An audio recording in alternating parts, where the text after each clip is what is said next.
네. 음.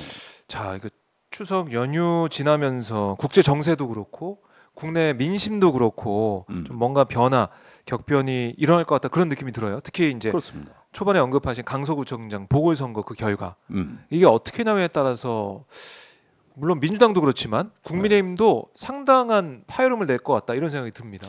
뭐 비대위 체제로 간다는 이야기는 많이 나오는데 네. 그거는 이제 조금 두고 봐야 되겠죠. 음. 애시당초 뭐 김기현 대표가 뭐 나름대로 뭐 정치 지도자로서 뭐 보여준 게 있습니까? 솔직히 네. 용산 꼬붕이라는 이유로 그러는데 그러니까 비대위 체제를 거부하고 버틸 수도 있어요. 뭐 다들 비대위 얘기하는데 윤심이 어떻게 작용할지 그걸 봐야 되는 거예요. 이제 애시당초 이 보궐선거 지금 진행되는 판이 윤심 때문에 윤심이죠. 저렇게 된 건데 그러면은 뭐 그거 자기가 다 저질러 놓고 당 대표를 대신 잘라? 아하. 하긴 뭐 최수근 상병 지가 압력 넣어놓고 대통령 본인이 이종섭 장관을 대리 잘라 가지고 사태를 네, 수습하긴 국방라인 했지만은 교체하고 음. 그래요. 이 어쨌든 추석 연휴 이제 찬바람이 좀 불어오고 아침 기온이 내려가는 이 계절의 변화와 함께 국정 전체적으로도 뭔가 변화가 있을 것 같다. 이런 생각은 지울 수 없더라고요. 그렇습니다. 뭔가 다른 느낌이 좀 느껴진다. 지금 상황이. 아니 굉장히 위험한 상황이에요. 그러니까 이미 사실 이 정권의 문제는 뭐냐하면 위기를 위기로 인식할 줄 몰라요. 네. 이쯤 되면 내년 총선 가기도 전에 그렇죠. 상당히 심각한 심각하다는 상황에 그 할 수 있는데 판단해야 되는데. 예 그런데 절대 고개 숙일 정권은 아니거든. 아. 그러니까 이제 여기에서 그 하나의 정권 리스크가 네. 굉장히 증대되고 있는 거거든요. 이런 점 유심히 봐야 되고 우리는 이러는 기회를 이용도 해야 되겠지만 더 나가서 더 네. 중요한 것은 윤석열을 넘어 또는 네. 윤석열을 강제해서 그 이후 펼쳐질 세상을 우리가 주도할 수 있느냐. 저는 야당한테 그걸 묻고 싶은 거예요. 야당. 예.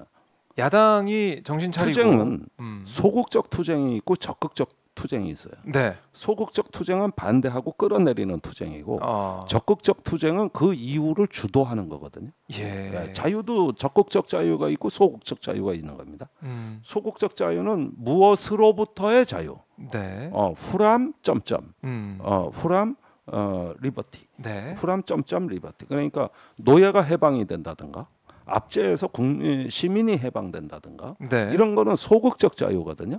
그러나 무엇을 향한 자유가 있어요. 투 점점 프리덤. 그러니까 무엇을 향해서 무엇을 이룰 수 있는 자유. 네. 원래 자유의 본질적 의미는 거기에 있는 거예요. 아. 그러니까 내가 어떤 신분이나 종교나 인종이나 어떤 성적 취향으로 인해 차별받지 아니하고 개인이 자기의 신분 상승을 향해서 나아갈 수 있는 내 삶의 잠재력을 실현할 수 있는 네. 이걸 적극적 자유라고 하는 거고 본래 자유는 그걸 의미하는 거거든. 이게 근대적 의미의 자유라고 하는 거예요.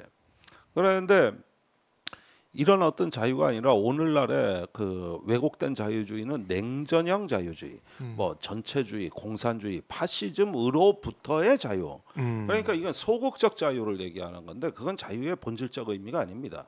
적극적 자유의 어떤 그 자유 의지를 가진 인간을 실현하는 거, 네. 무엇을 향한 자유를 얘기하는데 이 개념이 망각이 되고 자꾸 앞에 있는 소극적 자유가 이게 공포 자유주의라고도 하고 냉전형 자유주의라고도 해요. 네. 예, 적을 상정한 자유주의예요.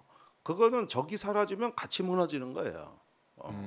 그러나 진정한 어떤 그 근대 우리가 그 압제로부터 해방되면서 이야기했던 자유는 그게 아니라 네. 우리의 높은 이상과 양심, 그 다음에 행복을 추구할 수 있는 자유, 그걸 말한 거고 그런 근대적 개인은 사회는 도와야 된다는 거예요.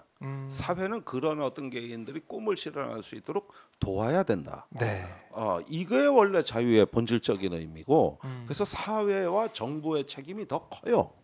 그렇네요. 그런데 그것을 부정하는 자유주의 그것이 아니라 단순히 우린 공산주의자가 아니다 그러면서 공산주의를 닮아가는 자유주의예요. 냉전형 자유. 네. 그 냉전형 자유주의가 우리한테 수입이 된 거란 말이에요. 예. 그래서 그런 면에서 우리가 시민적 자유 확대하고 생산적 투자의 활력을 높이고 네. 그다음에 이제 다양성과 창의로 이렇게 어떤 혁신이 일어나는 나라. 그거는 이제 촘촘하게 연결된 사회. 네. 그다음에 다른 가치와 문명을 존중하는 태도. 아. 그걸 포용하겠다는 어떤 높은 수준의 그 품격에서 나오는 게 그게 바로 자유사회고 우리가 만들어야 될 윤석열 이후의 세상이거든. 네.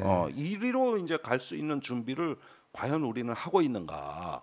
그러니까 그런 준비를 소홀히 하고 시간만 낭비하다가 정권 뺏기고 그래서 시민항쟁의 그 빛나는 성과도 물거품으로 만들었던 네. 그 지난날의 실수를 앞으로 또 되풀이하실 겁니까?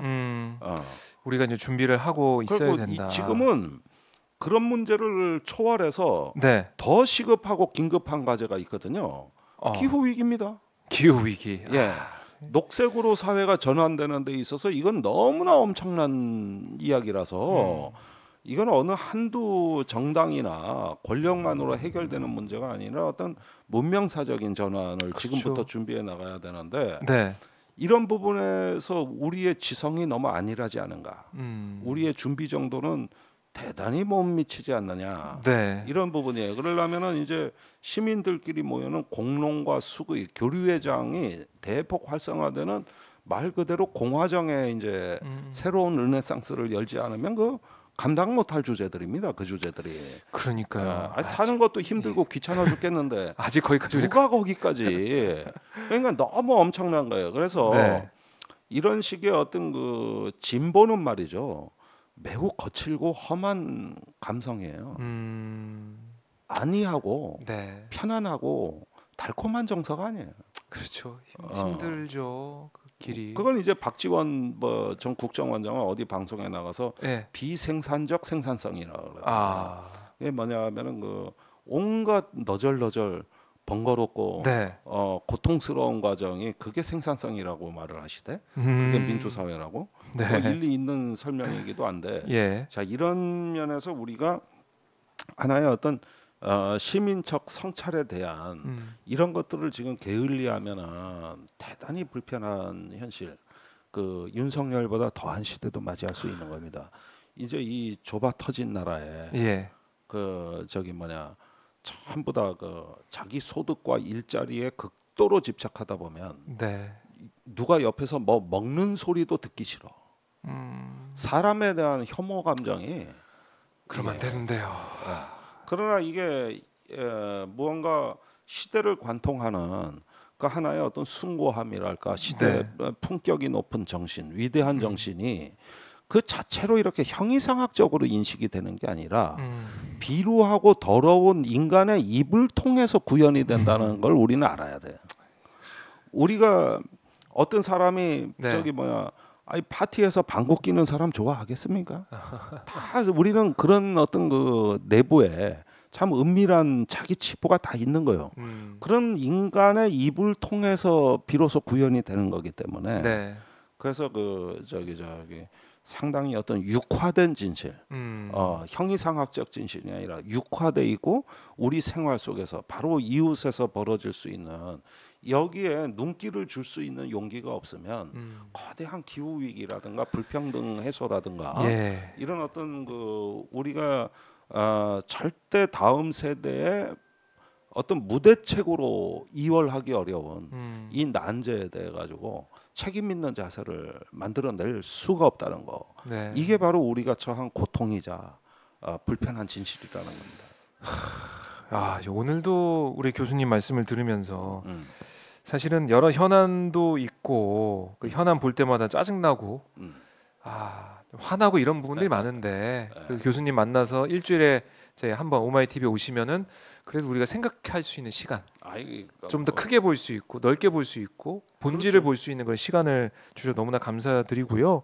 이호진 님도 댓글 주셨는데 뭐라고 썼냐면 청문회 보다가 기분이 안 좋았는데 이걸 들으니 마음이 편안해지네. 이런 말씀도 하시네요. 맞는 말씀이에요. 오늘날 유튜브가 너무 그런 그 유에 그 사실은 듣기에 불편한 어떤 주제들에 너무 몰입하고 계시는데 일단은 그거를 초월해 줘야 됩니다. 사실 이 정권의 그 공직자들이 뻔뻔하고 거짓말 잘하는 거는 이미 정평이 나 있기 때문에 예. 새삼스러울 게 없어요. 저자들은 일신의 영달을 위해서 강남 부르주아로 네. 저기 뭐냐 어떤 그 저 돈과 권력을 쫓아서 그 저 스스로의 품격을 내 던졌던 사람들이에요.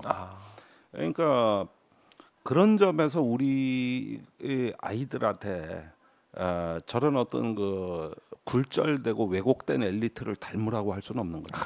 예. 그게 아니라 내 땀으로, 내 노력으로, 내가 가진 어떤 잠재력으로, 창조성으로 하루하루 더 나은 삶을 향해 가지고 그래도 쉬지 않고 노력하는 네. 우리 그 속에서 이제 살아가는 의미 이런 것들을 확인을 할 수 있는 기회를 가져야지. 이게 무슨 뭐랄까 보면 어쩜 저렇게 스토리가 똑같아. 뭐 회사든 아파트든 간에 어떻게 그 재산 늘리는 데는 아이가 뭐 다 일가견이 있는 사람들인데 재산 몰랐다는 사람도 있으니까요. 예. 물론 우리가 금욕주의에 젖을 필요는 없어요. 네. 먹고 살 만큼의 자기 대책은 있어야 돼요. 그리고 제일 많이 이제 우리 나이 때 사람들이 걱정하는 게 자식 걱정이거든. 그럼요. 애들이 잘 이게 무탈하게 지낼 수 있을까 이 걱정이거든. 네. 그러나 잘 살 겁니다. 별 문제 없어요. 우리가 잘 살아왔듯이 우리 자녀는 잘 살 거다 이렇게도 생각을 해봐야 될 것 같은데요. 자, 뭐 무건수행하고 돌아온 이 김종대 교수님 말씀을 또 들으니까 저희가 또 이 세상을 험한 세상을 살아갈 힘을 또 얻을 수 있을 것 같은데 좋죠. 오늘 오랜만에 너무 반가웠고요, 교수님. 네. 끝으로 그래도 이 말씀을 오늘 꼭 하고 싶다. 못다한 말씀 있으면 한 말씀만 해주십시오. 그게 이제 무건 수행하는 사람한테 질문이 그렇게 들어올 때가 내가 자꾸 이제 말이 많아지는 순간인데, 그런데 네. 아이가 뭐 이번 연휴 때 행복하셨길 바랍니다. 뭐 물가도 심상치가 않고. 제가 이렇게 보면은 하루하루 일하시는 분들의 그 고된 어떤 고단함이 많이 느껴지는데요. 어쩔 수 없어요. 쉴 때는 좀 쉬시고, 그렇죠. 그러면서 마음을 강하게 가지셔야 됩니다. 이게 이제 어떻게 보면은 제가 그 올해 상반기에 중국 여행을 몇 번 다녀온 게 사실은 큰 깨달음이었어요. 그때 중국 서부 지역을 여행하면서 큰 깨달음이었는데 네. 우리가 스케일을 좀 바꿔야겠다. 그리고 가끔은 생과 사를 초월하는 강한 멘탈을 찰나적 해탈이라고 제가 말씀드리는데 그런 경험들을 좀 가지셔야 되겠다. 방법은 여러 가지가 있다. 찰나의 해탈을. 그리고 그런 시민이 새로운 세상을 만든다. 찰나의 해탈은 우리가 매일매일 매 순간순간 해탈할 수 있는 거 아닙니까? 진짜? 아니 그렇지. 그런데 이제 일상에서? 자기가 해탈했다는 것도 모르고 지나가거나 또 내가 이미 깨달은 자라는 거를 모르고 사는 거거든. 네. 원래 이거 자꾸 불교식 오잖아 이상하게. 여기서 줄이겠습니다. 네, 그렇게 뭐 추석 연휴 때 무건수행 하신 우리 교수님도 있지만은 우리가 일상에서도 잠시만이라도 좀 명상을 하고 또 자신의 삶과 마음을 되돌아보면서 그렇습니다. 힘을 내고 또 용기를 얻고 앞으로 나아갈 그런 원동력을 얻었으면 좋겠습니다. 자, 교수님 오늘 말씀 너무나 잘 들었고요. 감사합니다. 다음 주에도 건강한 모습으로 뵙겠습니다. 고맙습니다. 감사합니다. 네.